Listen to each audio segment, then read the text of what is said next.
Dido and Aeneas is an opera in a prologue and 3 acts, written by the English Baroque composer Henry Purcell with a libretto by Nahum Tate. The first known performance was at Josias Priest's girls' school in London no later than the summer of 1688. The story is based on Book 4 of Virgil's Aeneid. It recounts the love of Dido, queen of Carthage, for the Trojan hero Aeneas, and her despair when he abandons her. A monumental work in Baroque opera, Dido and Aeneas is remembered as one of Purcell's foremost theatrical works. It was also Purcell's first opera, as well as his only all-sung dramatic work. One of the earliest English operas, it owes much to John Blow's Venus and Adonis, both in structure and in overall effect. The influence of Cavalli's opera Didone is also apparent. Background and context: before Dido and Aeneas, Purcell composed music for several stage works, including 9 pieces for Nathaniel Lee's Theodosius, or The Force of Love, and 8 songs for Thomas Durfee's A Fool's Preferment. He also composed songs for 2 plays by Nahum Tate, The Sicilian Usurper and Cuckold Haven. Dido and Aeneas was Purcell's first all-sung opera and derives from the English masque tradition. Libretto: originally based on Nahum Tate's play Brutus of Alba, or The Enchanted Lovers, the opera is likely, at least to some extent, to be allegorical. The prologue refers to the joy of a marriage between 2 monarchs, which could refer to the marriage between William and Mary. In a poem of about 1686, Tate alluded to James II as Aeneas, who is misled by the evil machinations of the sorceress and her witches into abandoning Dido, who symbolizes the British people. The same symbolism may apply to the opera. This explains the addition of the characters of the sorceress and the witches, which do not appear in the original Aeneid. It would be noble, or at least acceptable, for Aeneas to follow the decree of the gods, but not so acceptable for him to be tricked by ill-meaning spirits. Although the opera is a tragedy, there are numerous seemingly lighter scenes, such as the first sailor's song, "Take a boozy short leave of your nymphs on the shore," and "Silence they are mourning with vows of returning, though never intending to visit them more." Harris considers the callousness and cynicism of the song to underline the moral of the story, that young women should not succumb to the advances and promises of ardent young men. Score: no score in Purcell's hand is extant, and the only 17th-century source is a libretto, possibly from the original performance. The earliest extant score, held in the Bodleian Library, was copied no earlier than 1750, well over 60 years after the opera was composed. No later sources follow the act divisions of the libretto, and the music to the prologue is lost. The prologue, the end of the Act 2 Grove scene, and several dances, were almost certainly lost when the opera was divided into parts to be performed as interludes between the acts of spoken plays in the first decade of the 18th century. The first of the arias to be published separately was R. Belinda in Orpheus Britannicus. The most famous aria of the work is, When I Am Laid in Earth, popularly known as Dido's Lament. Both arias are formed on a lamento ground bass. Dido's Lament has been performed or recorded by artists far from the typical operatic school, such as Kraus Nomi, Ian Brun and Jeff Buckley. It has also been transcribed or used in many scores, including the soundtrack to the HBO miniseries Band of Brothers. It is played annually at the Cenotaph Remembrance Ceremony, which takes place on the Sunday nearest to November 11 in London's Whitehall.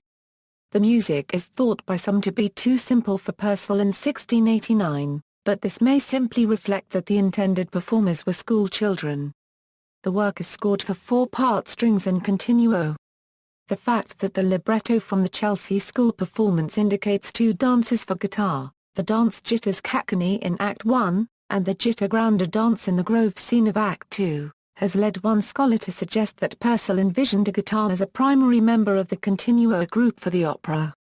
Music for neither of these dances is extant, and it seems likely that Purcell did not compose them, but rather left them to be improvised by the guitarist. Several editions of the opera have been made and have been provided with a continuo realization. A notable, if rather idiosyncratic edition being that made by Imogen Holst and Benjamin Britten.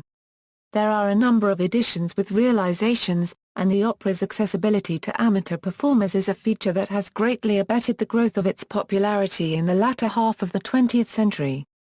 While the prologue's music has been lost and has not been reconstructed, several realizations of the opera include a solution to the missing ritornello at the end of the second act.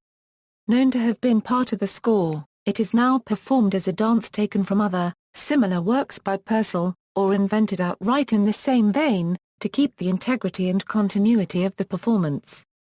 Performance history, premiere and early revivals. The first known performance of Dido and Aeneas was at Josias Priest's Girls' School in Chelsea, London no later than July 1688, although there has been speculation that it may have been written for an earlier performance at the court of Charles II or James II.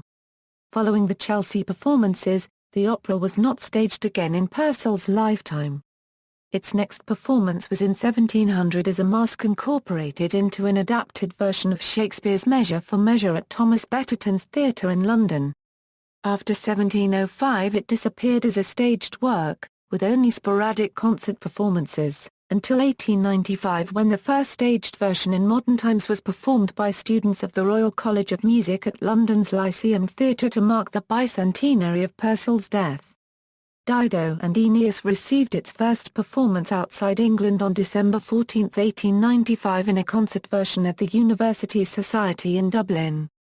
20th and 21st century performances, Dido and Aeneas premiered in the United States at the Plaza Hotel in New York City on February 10, 1923, performed by the girls of the Rosemary School, although the New York Times noted that considerable liberties had been taken with the score. A concert version with professional musicians organized by the Society of Friends of Music took place on January 13, 1924 at the New York City Town Hall, using a score edited by Artur Bodonsky, who also conducted the performance. As new critical editions of the score appeared, and with the revival of interest in Baroque music, the number of productions steadily increased. After Jonathan Miller's visit to Bonham, Denmark, Dido was performed in 2008 at the Rowaneni Theatre. Devin Duggan conducted. Amongst the new productions of the opera in 2009 were those staged by the Denis de Lance Opera, the Royal Opera, London, the Divertimento Baroque Opera Company, and Glimmerglass Opera in Cooperstown, New York. The Royal Opera production, which featured contemporary dance by Wayne McGregor, random dance and animated effects by Mark Hatchard, formed part of a double bill with Handel's Assis and Galatea. In 2011 the opera was revived by City Wall Productions and set during World War II. A new Opera North production of the opera opened at Leeds Grand Theatre in February in 2013. Adaptations. A version of the opera adapted to modern dance was choreographed by the American Mark Morris, who originally danced both the roles of Dido and the Sorceress. It premiered on March 11, 1989 at the Centre Varia in Brussels. It has since been performed many times and was filmed in 1995 by Canadian director Barbara Willis-Sweet, with Morris in the roles of Dido and the Sorceress. Another dance version, choreographed by Sascha Waltz, premiered at the Staatsoper den Linden in Berlin on January 29, 2005 and opened with the dancers performing underwater in an enormous tank. The production was subsequently seen at the Grand Theatre Centre in Luxembourg, Opera Copyright Ra National de Montpellier, and Sadler's Wells Theatre in London. In both the Morris and the Waltz adaptations, the characters are each portrayed by both a singer and a dancer, with the dancers on stage and the singers performing from the side of the stage or the orchestra pit. Roles, synopsis. Act 1, Dido's Court. The opera opens with Dido in her court with her attendants. Belinda is trying to cheer up Dido, but Dido is full of sorrow, saying peace and I are strangers grown. Belinda believes the source of this grief to be the Trojan Aeneas, and suggests that Carthage's troubles could be resolved by a marriage between the two. Dido and Belinda talk for a time. Dido fears that her love will make her a weak monarch, but Belinda and the second woman reassure her that the hero loves as well. Aeneas enters the court, and is at first received coldly by Dido, but she eventually accepts his proposal of marriage. Act 2, Scene 1, The Cave of the Sorceress. The sorcerer is plotting the destruction of Carthage and its queen, and summons companions to help with evil plans.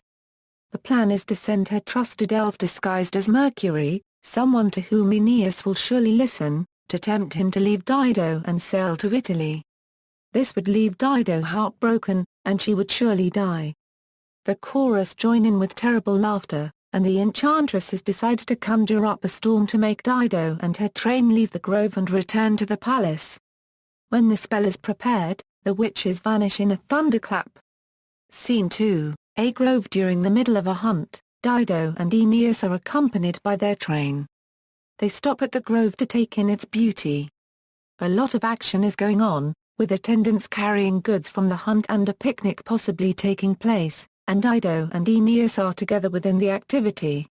This is all stopped when Dido hears distant thunder, prompting Belinda to tell the servants to prepare for a return to shelter as soon as possible. As every other character leaves the stage, Aeneas is stopped by the sorceress's elf, who is disguised as Mercury. This pretend Mercury brings the command of Jove that Aeneas is to wait no longer in beginning his task of creating a new Troy on Latin soil. Aeneas consents to the wishes of what he believes are the gods, but is heartbroken that he will have to leave Dido. He then goes off stage to prepare for his departure from Carthage. Act 3, the harbour at Carthage. Preparations are being made for the departure of the Trojan fleet. The sailors sing a song, which is followed shortly by the sorceress and her companion's sudden appearance. The group is pleased at how well their plan has worked, and the sorceress sings a solo describing her further plans for the destruction of Aeneas on the ocean. All the characters begin to clear the stage after a dance in 3 sections, and then disperse. The palace, Dido and Belinda enter, shocked at Aeneas' unregistered trademark disappearance. Dido is distraught and Belinda comforts her.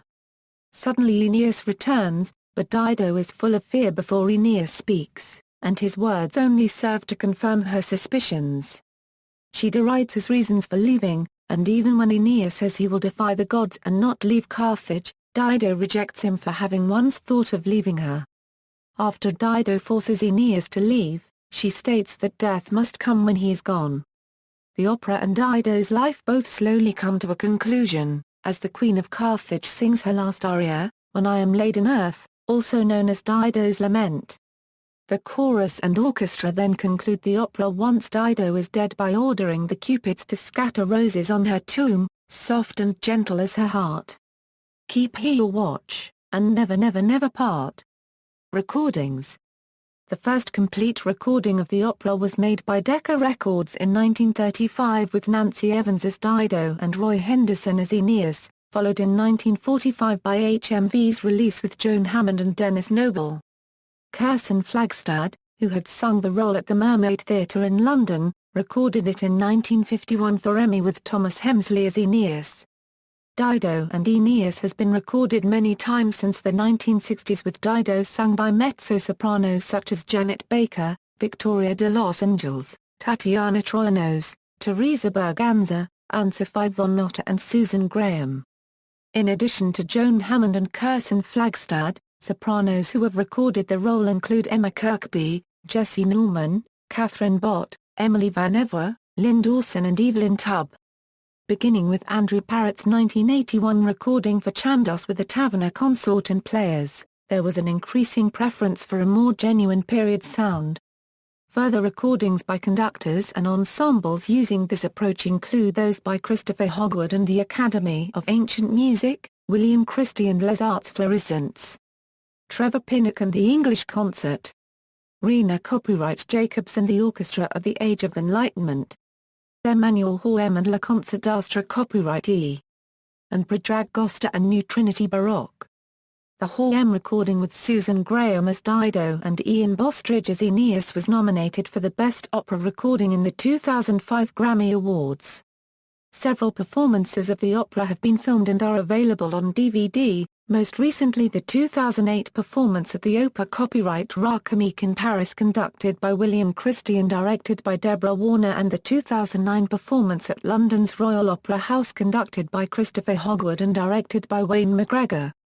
The Mark Morris dance version of the opera is also preserved on DVD, as is the dance version by Sasha Waltz. See also, List of compositions by Henry Purcell, references. Notes. Sources: Boyden, Matthew A. L., Dido and Aeneas, The Rough Guide to Opera 3rd edition, Rough Guides, 2002. ISBN 1-85828-749-9, Darrell, R.D., The Gramophone Shop Encyclopedia of Recorded Music, The Gramophone Shop, Incorporated, 1936, Harris, Ellen T., Henry Purcell's Dido and Aeneas, Oxford University Press, 1990. ISBN 0-19-315252-5, Holman, Peter, Henry Purcell.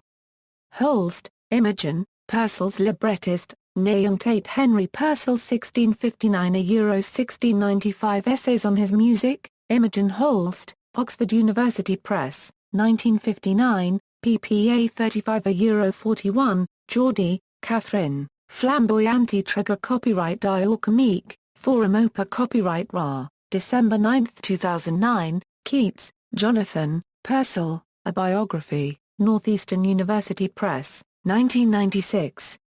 ISBN 1-55553-287-X, Cobbe Copyright, Gustav, The Definitive Cobbe Copyrighter's Book of Opera.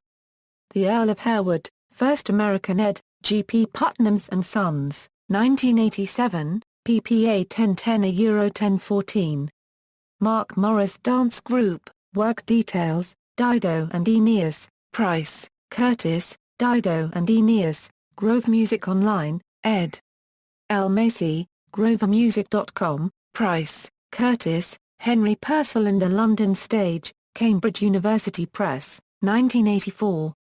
ISBN 0-521-23831-5, Price, Curtis and Irina College, A Dido's Bass Sorceress, A Unregistered Trademark, The Musical Times, Volume 127, 615, A 618, Purcell, Henry, Dido and Aeneas, Edward Dent and Ellen Harris, Oxford University Press, Oxford, 1991. Purcell, Henry, Dido and Aeneas, Margaret Laurie and Thurston Dart, Novello, 1971, Walker, Susan, Eriancha Diva. Opposites attract dancer Mark Morris. They define his life and his art, Toronto Star, July 9, 1995, PSC 1, Walkling, Andrew. Political Allegory in Purcell's Dido and Aeneas.